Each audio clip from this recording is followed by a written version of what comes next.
خود نظر آپ نے دیکھا ہوگا ابھی 2 دن پہلے ایک مفتی صاحب نے ایک مسئلہ بیان فرمایا کہ ٹی وی پہ جو آپ نکاح کرتے ہیں، اگر تمام لوازمات نکاح کے پورے ہو جائیں تو وہ نکاح ہو جاتا ہے، بے شک ڈرامے میں ہی ہو رہا ہو۔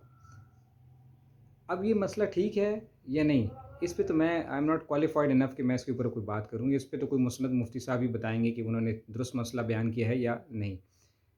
لیکن 2 دن میں، پچھلے 2 دن میں جو انٹرنیٹ کے اوپر جو ہنگامہ مچایا ہوا ہے لوگوں نے،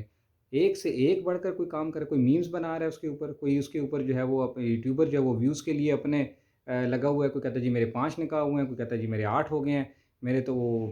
بہت سارے نکاح ہوئے ہیں، تو پھر ان بیویوں کو ان سب کو بلا لیں۔ ایک کہتا ہے جی پگن پگائی کر لیں، جی 6 میں سے 4 تو مجھے الاؤڈ ہیں، تو مطلب مجھے باقی تو جو ہے وہ اپنا پھر کام کر لیں۔ یعنی ایک تماشا بنا دیا آپ لوگوں نے اس کے اوپر، بجائے اس کے کہ اگر فرض کریں اگر یہ مسئلہ درست نہیں بھی ہے تو علماء ہیں وہ گرفت کریں گے، وہ بتائیں گے کہ جی آپ نے مسئلہ ٹھیک نہیں کیا، وہ جانیں۔ آپ اور میں تو کوالیفائی ہی نہیں کرتے اس کے اوپر بات کرنے کے لیے، چہ جائے گا کہ کوئی اچھا پھر ایک اور تماشا، کوئی کہہ رہا ہے جی طلاق ہو گئی تو پھر کیا ہوگا، کوئی کہہ رہا ہے جنازہ جو ہے ہو جاتا ہے تو پھر اس کا جنازہ بھی ہو جائے۔ ایک صاحب اٹھے وہ کہتے ہیں جی پھر تو میں نے تو پتہ نہیں کتنے قتل کیے ہوئے ہیں، تو وہ سارے قتل تو بھائی جی نا آپ نے اگر سچی مچی گولی چلائی ہوتی نا پھر میں پوچھتا کہ آپ کا کیس بنتا ہے کہ نہیں بنتا۔